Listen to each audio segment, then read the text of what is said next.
উমর ইবনে খাত্তাব রাদিয়াল্লাহু কাঁদতে কাঁদতে গালে দুইটা কালো দাগ পরাইয়া ফেলাইছে। তোমার আমার চোখে কেন পানি থাকবে না? আব্দুল ইবনে আব্বাস রাদিয়াল্লাহু কাঁদতে কাঁদতে অন্ধ হয়ে গেছে। তোমার আমার চোখে থেকে কেন পানি ঝরবে না? আল্লাহ।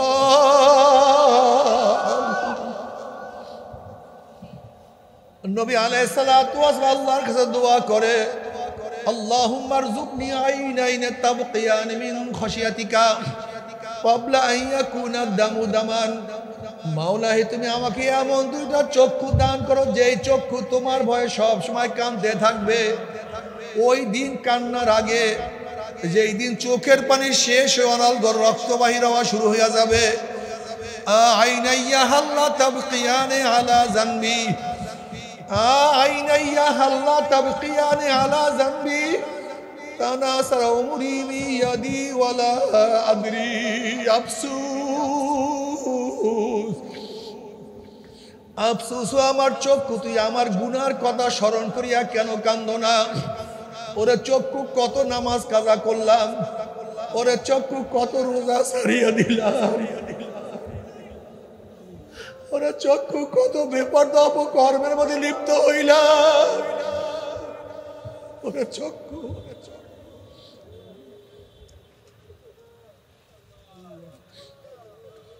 ওরে চক্ষু কত গাঁজা ইয়াবা মদ পান করলাম, ওরে চক্ষু কত সুদ ঘুষ গ্রহণ করলাম, ওরে চক্ষু কত মিথ্যা কত গিবত শিকায়েত করলাম। ওরে চক্ষু এত গুনাহ করার পরে তুই কেন কান্দো না? আল্লাহ। আইনাইয়া হাল্লা তাবকিয়ান আলা জানবি, ওরে চক্ষু তুই আমার গুনার উপরে কেন কান্নাকাটি করো না? তানাসার উমরি বিয়াদি ওয়ালা আদরি, অথচ আমার সামনে আমার দাড়ি পাকিয়া গেল, আমার সামনে আমার মাথার চুল পাকিয়া গেল, আমার সামনে আমার শরীরের শক্তি রহিত হয়ে গেল, আমার সামনে আমার হাত দুর্বল হয়ে গেল, আমার সামনে আমি কবরের কিনারায় চলে আসলাম, কিন্তু কোনো কিছু হিসাব মিলাইতে পারলাম না। আল্লাহ। নবী আলাইহিস সালাতু ওয়াস সালাম মাওলাকে কেমন ভয় করতে।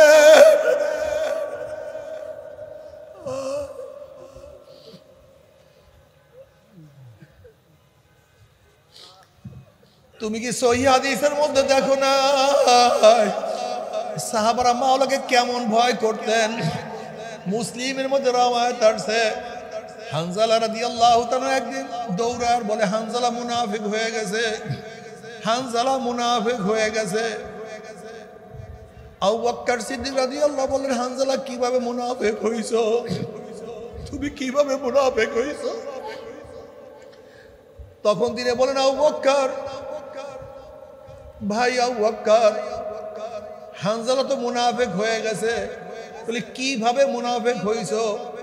বলে নবী আলাইহিস সালাতু ওয়াস সালামের কাছে যখন থাকি, আমার নবী যখন জান্নাত জাহান্নামের বয়ান করে, হাদিসের মধ্যে আছে জান্নাত জাহান্নাম, অথচ আজকে আমরা বয়ান যারা করি জান্নাত জাহান্নামের কোনো বয়ান করি না। অথচ কোরআনের পৃষ্ঠায় পৃষ্ঠায় জান্নাত জাহান্নামের বয়ান, পৃষ্ঠায় পৃষ্ঠায় জান্নাত জাহান্নামের বয়ান। দেখবেন পৃষ্ঠায় পৃষ্ঠায় পৃষ্ঠায় পৃষ্ঠায় পৃষ্ঠায় পৃষ্ঠায় শুধু জান্নাত জাহান্নামের বয়ান, আর শেষের দিকে তো শুধু কিয়ামতের বয়ান, কিয়ামতের বয়ান, কিয়ামতের বয়ান। শেষের দিকে শুধু কিয়ামতের বয়ান, কিয়ামতের বয়ান। অথচ আজকে আমরা জান্নাত জাহান্নামের বয়ান শুনতে পছন্দ করি না, বলতেও ভালো লাগে না। হানজালা রাদিয়াল্লাহু বললেন, যখন নবী আলাইহিস সালাতু ওয়াস সালামের কাছে থাকি, তিনি যখন জান্নাত জাহান্নামের বয়ান করে, তখন মনে হয় জান্নাত দেখিয়া ফেলাইছি, জাহান্নাম দেখিয়া ফেলাইছি। হালাত এত মারাত্মক হয়ে যায়। কিন্তু যখন নবী আলাইহিস সালাতু ওয়াস সালামের কাছে থেকে চলে আসি, তখন সেই অবস্থা থাকে না, সেই হালাত থাকে না। কাজী নবী আলাইহিস সালাতু ওয়াস সালামের কাছে এক অবস্থা, তার থেকে চলে আসলে আর এক অবস্থা। কাজী হানজালার সামনে এক পিছনে ভিন্ন। কাজী হানজালা মুনাফিক হয়ে গেছে।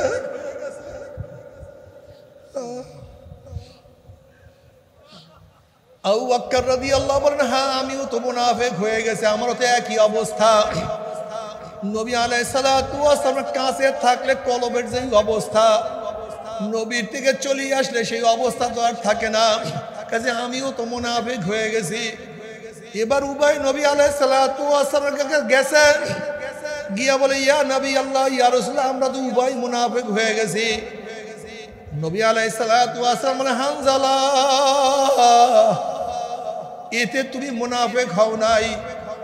আমার দরবারে থাকলে তোমাদের কলবের যে অবস্থা হয়, যদি আমার বাহিরেও তোমাদের কলবের অবস্থা তাই থাকতো, তারা বিছানায় রাস্তায় ফেরেশতারা তোমাদের সাথে মুসাফা করতো, মুআনাকা করতো। নবী আলাইহিস সালাতু ওয়াস সালাম বলেন, হানজালা, এই অবস্থা, এই অবস্থা, এই অবস্থা তিনবার বললেন। এই অবস্থায় যদি তোমরা সব সময় থাকো, দুনিয়ার কাজ করতে পারবা না, সংসার করতে পারবা না, ব্যবসা বাণিজ্য করতে পারবা না, স্ত্রীর সাথে মোলাকাত করতে পারবা না, দুনিয়ার কোনো কিছুই ভালো লাগবে না। আল্লাহ, এই মাজলিস অনেক গুরুত্বপূর্ণ, অনেক দামি। আপনারা অনেক ভালো কাজ করছেন। এলাকার কেউ ভালো কাজ করলে এলাকাবাসী তাকে নিয়ে গর্ব করে। প্রতিষ্ঠানের কেউ ভালো কাজ করলে প্রতিষ্ঠানের সবাই তাকে নিয়ে গর্ব করে। দেশের কেউ ভালো কাজ করলে দেশবাসী তাকে নিয়ে গর্ব করে। আপনারা এত ভালো কাজ করছেন, আপনাদের ভালো কাজের কারণে খোদ আল্লাহ পাক রব্বুল আলামিন আপনাদেরকে নিয়ে ফেরেশতাদের মধ্যে গর্ব করেন। কি সুবহানাল্লাহ সবাই বলবেন না নাকি? সুবহানা বলতে আপত্তি আছে কোনো? একবার সুবহানাল্লাহ বলবেন, আমল নামে 1000 নেকি লেখা হয়ে যাবে, 1000 গুনাহ ঝরে যাবে। আপনার জিকিরের আওয়াজ যত দূরে গেছে, যত দূরে গাছপালা কাঁচা পাকা, আপনার জিকিরের আওয়াজ যারাই শুনছে কিয়ামতের ময়দানে জাকিরের পক্ষে সাক্ষী দিয়ে দিবে। এই জমিন সাক্ষী দিবে জাকিরের পক্ষে, আল্লাহ তোমার এই বান্দা আমার উপরে বসিয়া জিকির করছে। ওয়ান মুআবিয়া রাদিয়াল্লাহু তাআলা আনহু قال خرج رسول الله সাল্লাল্লাহু আলাইহি ওয়াসাল্লাম। পড়বেন না নাকি আপত্তি আছে ভাই? একটু পড়িয়েন। এই দোকান বন্ধ করিয়া, ব্যবসা বন্ধ করে, টাকা পয়সা খরচ করে এখানে আসছেন কামাই করার জন্য। দুনিয়া, হ্যাঁ, কি কামাই করার জন্য আসছেন? আখিরাত মানে কি? সওয়াব। তো সুবহানাল্লাহ, আলহামদুলিল্লাহ, দুরূদ শরীফ পড়লেই তো সওয়াব পাবেন। এগুলো মুখের থেকে আসবে না কেন?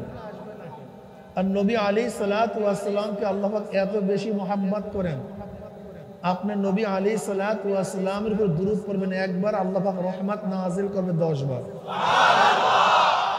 সবচেয়ে বড় বখিল কোন ব্যক্তি জানেন? সবচেয়ে বড় কিফটা, বখিল, কাঞ্জুস কোন ব্যক্তি জানেন? কথা বলে না, সবাই জানেন। সবচেয়ে বখিল কোন ব্যক্তি বলেন তো? মাশাআল্লাহ, যে ব্যক্তি দুরূদ পড়ে না তার চেয়ে বড় বখিল, কাঞ্জুস আর হতে পারে না। এর জন্য যখন নবী আলাইহিস সালাতু ওয়াস সালাম নাম শুনবেন অটোমেটিক বের হবে সাল্লাল্লাহু। এইটাই তো মজা, এইটাই তো ভালো লাগে, অটোমেটিক মুখের থেকে চিন্তা করতে হবে কেন? নবীর নাম শুনবেন অটোমেটিক সাল্লাল্লাহু আলাইহি ওয়াসাল্লাম, নাম শুনবেন সাল্লাল্লাহু আলাইহি ওয়াসাল্লাম, মন থেকে বের হয়ে যাবে। মনে থাকবে তো? জীবনে একবার দুরূদ পড়া ফরজ। বলেন বলেন, জীবনে একবার দুরূদ পড়া। মজলিসে প্রথম নবী আলাইহিস সালাতু ওয়াস সালাম নাম শোনার পরে দুরূদ পড়া ওয়াজিব। এই যে মাজলিসে বসছেন না, প্রথমে যখন নবী আলাইহিস সালাতু ওয়াস সালামের নাম শুনবেন, সাথে সাথে প্রথমবার মাজলিস পরিবর্তনের আগে প্রথমবার নাম শুনলি দুরূদ পড়া ওয়াজিব। নামাজের মধ্যে দুরূদ পড়া সুন্নাত। মাজলিস পরিবর্তন ব্যতীত একই মাজলিসে বারবার নবী আলাইহিস সালাতু ওয়াস সালাম নাম শোনার পরে দুরূদ পড়া মুস্তাহাব। ইমামে তহাবী রাহমাতুল্লাহ আলাইহি বলেন, যতবারই নবী আলাইহিস সালাতু ওয়াস সালাম নাম শোনা হবে ততবারই দুরূদ পড়া ওয়াজিব। কিন্তু ফতোয়া হলো আগের উপরে, অর্থাৎ তহাবী রাহমাতুল্লাহ আলাইহির ফতোয়া আছেন, মাসলাক হলো যতবার নবী আলাইহিস সালাতু নাম শুনবেন দুরূদ পড়া প্রতিবার ওয়াজিব। যাই হোক, খরাজা রাসূলুল্লাহ সাল্লাল্লাহু আলাইহি ওয়াসাল্লাম। এই তো বয়ান কিছুটা কাজে লাগছে। আমি বয়ান করব, সাথে সাথে মোটামুটি পরীক্ষা নেওয়ার চেষ্টা করি, আল্লাহ কবুল করে। খরাজা রাসূলুল্লাহ সাল্লাল্লাহু আলাইহি ওয়াসাল্লাম, মাশাআল্লাহ, এই তো সুন্দর লাগতেছে। আলা হালকাতিন মিন আসহাবিহি ক্বালা মা আজলাসাকুম قالوا جلسنا نذكر الله ونحمد على ما هدانا الإسلام ومن به علينا قال الله ما أجلس ذلك قالوا الله ما أجلس ذلك قال رسول الله صلى الله عليه وسلم أما إني لم أستحلفكم تحمة لكم ولكن آتاني جبرائيل فأخبرني أن الله يبارك الملائكة رواه مسلم। মুসলিম শরীফের রওয়ায়াতের মধ্যে আসছে, সরদার দো আলম আলাইহিস সালাতু ওয়াস সালাম সাহাবায়ে কিরাম রিদওয়ানুল্লাহি তাআলা আলাইহিম আজমাইন, যারা সর্বশ্রেষ্ঠ, সবচেয়ে দামি, মিয়ারে হক, যারা আদেল, যাদের আদালতের ব্যাপারে গোটা দুনিয়ার কোনো ইমাম ইখতিলাফ করেন নাই, যাদের আদালতের ব্যাপারে দুনিয়ার কেউ ইখতিলাফ করেন নাই, যেই জামাতের ব্যাপারে আল্লাহ পাক রাজি, যেই জামাতও আল্লাহর উপরে রাজি, যেই জামাতের ব্যাপারে কে রাজি, এবং যেই জামাতও কার উপরে রাজি, রাদিয়াল্লাহু আনহুম ওয়া রাদু আন আল্লাহ। মারাত্মক জামাত, যেই জামাতের কারণে, যেই কাফেলার কারণে, যেই দলের কারণে, যেই ব্যক্তিদের কারণে আমাদের থেকে মক্কা অনেক দূরে, মাঝখানে বিশাল পৌত্তলিকদের দেশ, সব মুশরিক নাকি ভাই? তৎকালীন সময় ট্রেন, বাস কিছুর ব্যবস্থা ছিল না, অথচ লালমনিরহাট এটা কোন দেশের জেলা? ও আপনারা জানেন তো, দেখা যায় লালমনিরহাট কোন দেশের জেলা? ওই লালমনিরহাটে একটা মসজিদ পাওয়া গেছে, যে মসজিদের নাম হারানো মসজিদ। কি মসজিদ ভাই? সেই মসজিদের গায়ের মধ্যে, ইটের গায়ের মধ্যে লেখা 69 হিজরি। কত হিজরি? এই স্বেচ্ছাসেবক, এই স্বেচ্ছাসেবক চুপ করেন, বসেন বসেন, চিল্লে চিল্লে, ভাই বসেন, চিল্লে বসেন বাবু, বসেন, বসিয়ে বলেন। 69 হিজরি। কোন হিজরি? আর সাহাবায়ে কেরাম ছিলেন 100 হিজরি পর্যন্ত। 69 হিজরি, সুবহানাল্লাহ। লালমনিরহাট, ট্রেন নাই, বাস নাই, গাড়ি নাই, রাস্তা নাই, সেখানে এসে তারা মসজিদ, ওই জমানায় বুঝেন কিছু, সাধনাটা কাকে বলা হয়, চেষ্টা কাকে বলা হয়, অথচ আমরা গুরুত্ব দেই না দিনকে। আহারে, আপনি কি জানেন পার্বত্য উপমহাদেশে ইসলাম প্রথম কারা? এই গুড়ি কিরমির গোষ্ঠী বয়ান করার সময় ডিস্টার্ব করে।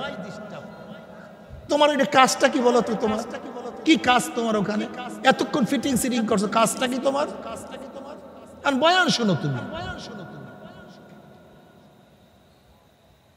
আল্লাহুম্মা সাল্লি আলা মুহাম্মাদিন নাবিয়্যিল উম্মি।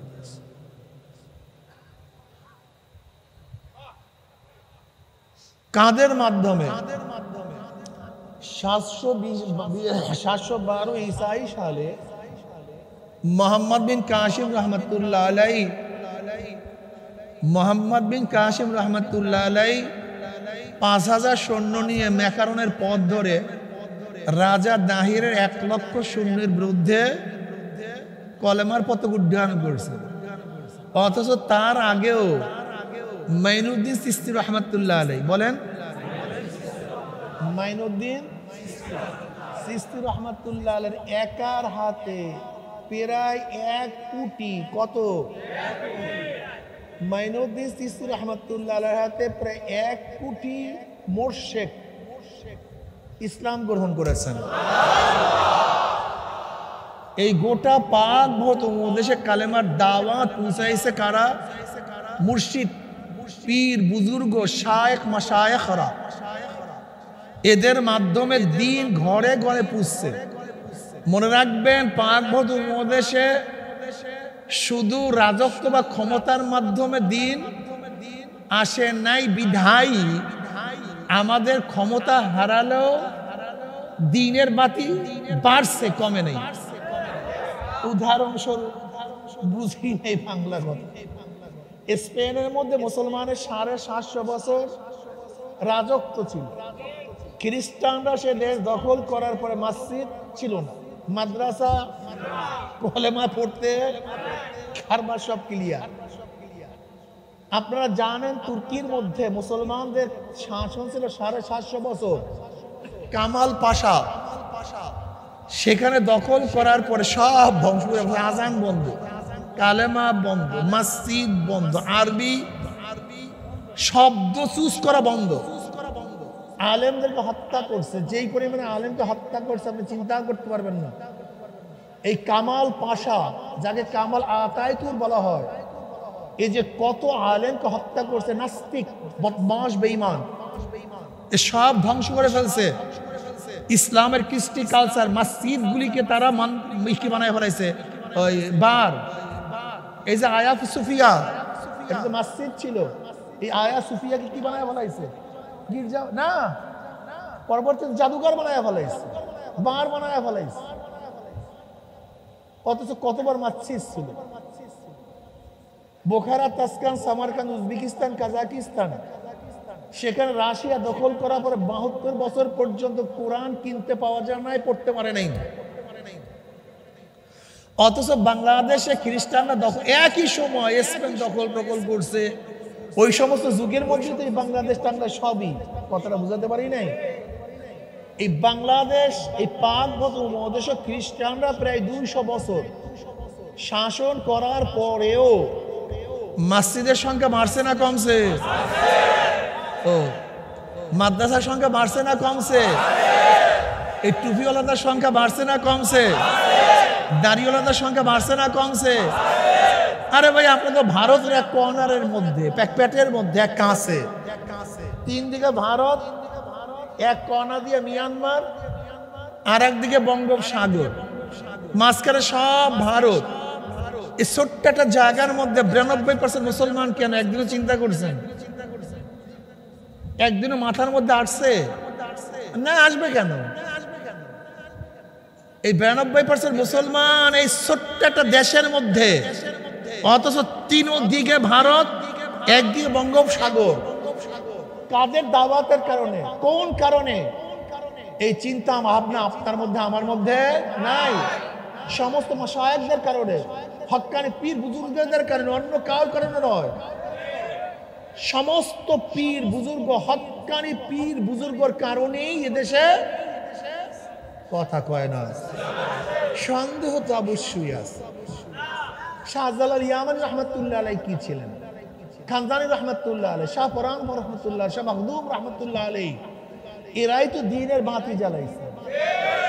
মাদ্রাসার লাইন বলবেন, কোন মাদ্রাসা? কওমি মাদ্রাসা। কওমি মাদ্রাসার মুরব্বীরা কারা ছিলেন? এদেশে প্রথম হাদিসের দর্স কে দিচ্ছেন?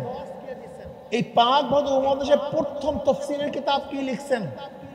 প্রথম হাদিসের দর্স শাহ ওলিউল্লাহ মুহাদ্দিস দিলবি রহমতুল্লাহ আলাইহি, যিনি শাহ আব্দুর রহিম সাহেব রহমতুল্লাহ আলাইহির সন্তান। তিনি একজন শায়েখ ছিলেন, পীর ছিলেন। তার সন্তান হযরত শাহ ওলিউল্লাহ মাহদী রাহমাতুল্লাহ আলাইহি, তিনি একজন শায়েখ ছিলেন, পীর ছিলেন। শাহ ওলিউল্লাহ মাহদী রাহমাতুল্লাহ 4 সন্তান, শাহ আব্দুল আজিজ সাহেব রহমতুল্লাহ আলাইহি, শাহ আব্দুল কাদের সাহেব রহমতুল্লাহ আলাইহি, শাহ রফিউদ্দিন সাহেব রহমতুল্লাহ, শাহ ইসমাইল শহীদ যিনি বালাকোটে শহীদ হয়েছেন, ইনিও শাহ ওলিউল্লাহ মাহদী রহমতুল্লাহ আলাইহি ছোট সন্তান। এই শাহ আব্দুল আজিজ রহমতুল্লাহ আলাইহি যাকে শাহ সাহেব বলা হয়, কি বলা হয়? শাহ সাহেব।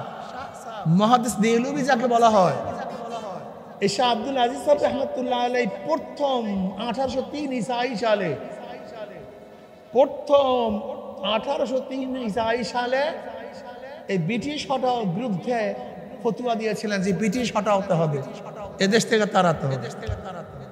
বুঝাতে পারিনি। তাদের শাগরেদ কাসেম মাহমুদ রহমতুল্লাহ আলাইহি, রশিদ আহমদ গঙ্গুহি রহমতুল্লাহ আলাইহি, তাদের মাধ্যমে গোটা দুনিয়ার মধ্যে আজকে ইলমে দ্বীনের আলো ছড়াইয়া পড়ছে। কথা ঠিক না? তাফসীর কি লেখছেন প্রথম ফার্সিতে? শাহ আব্দুল আজিজ সাহেব রহমতুল্লাহ আলাইহি প্রথম পাক দেশে ফার্সিতে কি লিখছেন? তাফসীর লিখছেন। এবার তাবলীগ বলবেন, ইলিয়াস সাহেব রহমতুল্লাহ আলাইহি তিনি একজন শায়েখ ছিলেন, পীর ছিলেন। তার আব্বুর খলিফা ছিলেন হযরত খলিল আহমদ চাঁদপুর রহমতুল্লাহ, খলিফা ছিলেন। সাহারানপুরের খলিল আহমদ চাঁদপুর রহমতুল্লাহ আলাইহিকে রশিদ আহমদ গঙ্গুহি রহমতুল্লাহ আলাইহির প্রথম খলিফা। কি কথা ঠিক না?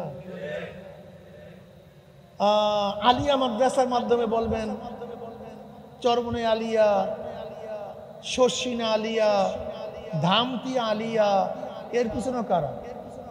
কথা কয় না। হ্যাঁ, হাটাজারি মাদ্রাসা বলবেন, তা সব পীর মাশায়েখ। পীর মাশায়েখদের মাধ্যমে, মুহাব্বতের মাধ্যমে তারা সিনা বা সিনা ঈমান ঢুকাইছে। এমন জায়গায় ঈমান ঢুকাইছে যেখানে ব্রিটিশদের তলোয়ার পুষতে পারে নাই। ব্রিটিশরা আঘাত করে সেখান থেকে ঈমান বের করতে পারে নাই। আমাদের দেশের মুহাব্বতের ভিত্তিতে ঈমান আমরা পেয়েছি।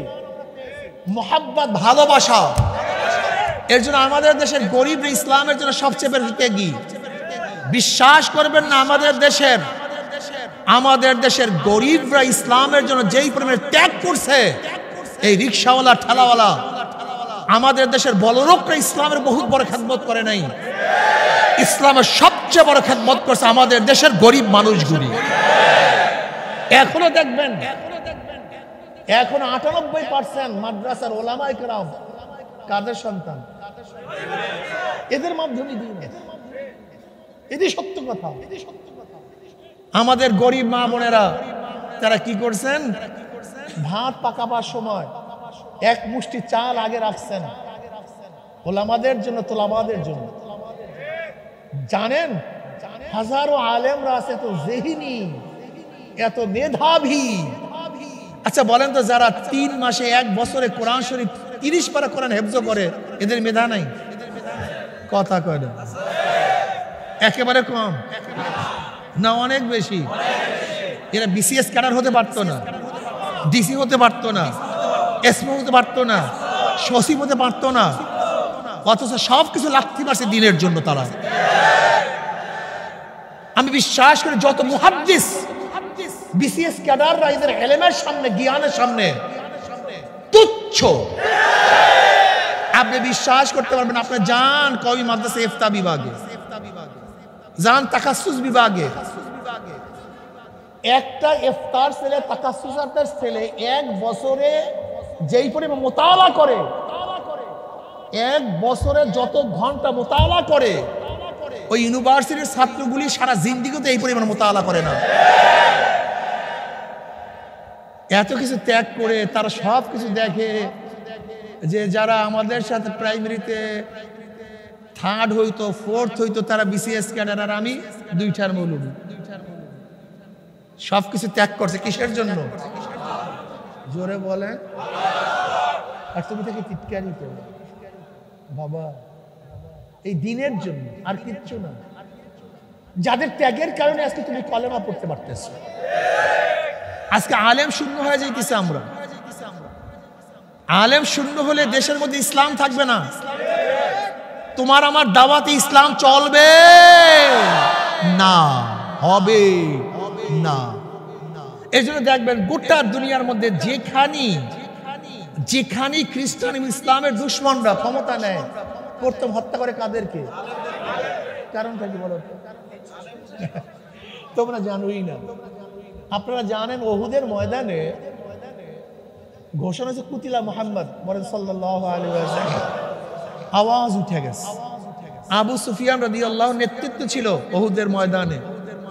তারও বিশ্বাস ছিল যে মুহাম্মদ সাল্লাল্লাহু আলাইহি ওয়াসাল্লাম দুনিয়াতে নাই। ওহুদের কিনারায় গিয়ে তিনি প্রশ্ন করছেন, এ আবু বকর কি জিন্দা আছে? কার কথা জিজ্ঞাসা করছে? কারণ তার ধারণা কি ছিল? নবী দুনিয়াতে। আচ্ছা বলেন তো প্রশ্ন কি করছে? আবু বকর কি? এই প্রশ্ন কেন করলেন? নবী আলাইহিস সালাতু বললেন, খবরদার, চুপ থাকো, জবাব দিও না, চুপ থাকো, জবাব দিও না। এবার দ্বিতীয় প্রশ্ন আছে, ওমর কি জিন্দা আছে? এই দুইটা প্রশ্ন কেন করলেন? প্রথম প্রশ্ন, দ্বিতীয়বার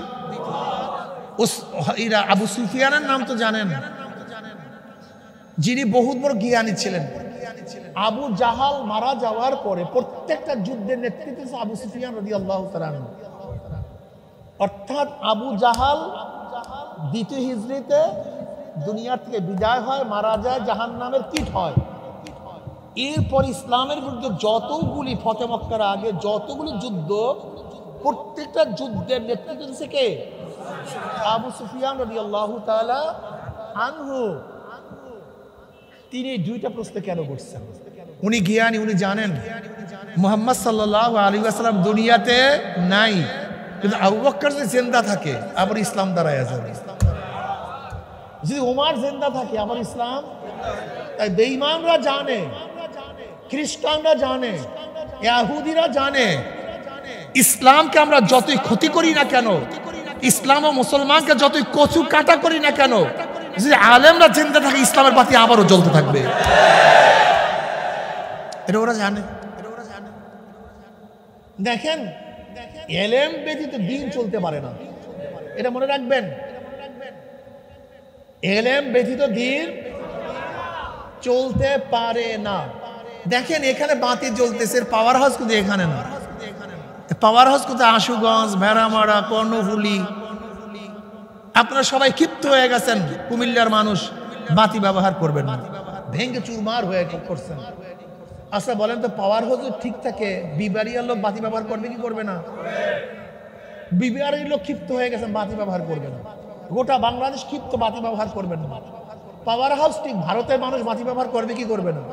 পাওয়ার হাউস ঠিক, এক জায়গায় না এক জায়গায় বাতি, আর পাওয়ার হাউস বন্ধ। ধরে নেন কুমিল্লার মানুষ ক্ষিপ্ত হয়ে গেছে, আলেম রাখবেন না, পিঠে তাড়ায় দিয়েছেন। আলেমরা গিয়ে বিবাড়িয়া দাওয়াত দেবে, সেখানে মানুষ কলেমা গ্রহণ করবে। বিবিআর মানুষ ক্ষিপ্ত হয়ে গেছেন, আলেম রাখবেন না, ভারতে গিয়ে দাওয়াত দিবে, সেখানে দিনের বাতি জ্বলবে।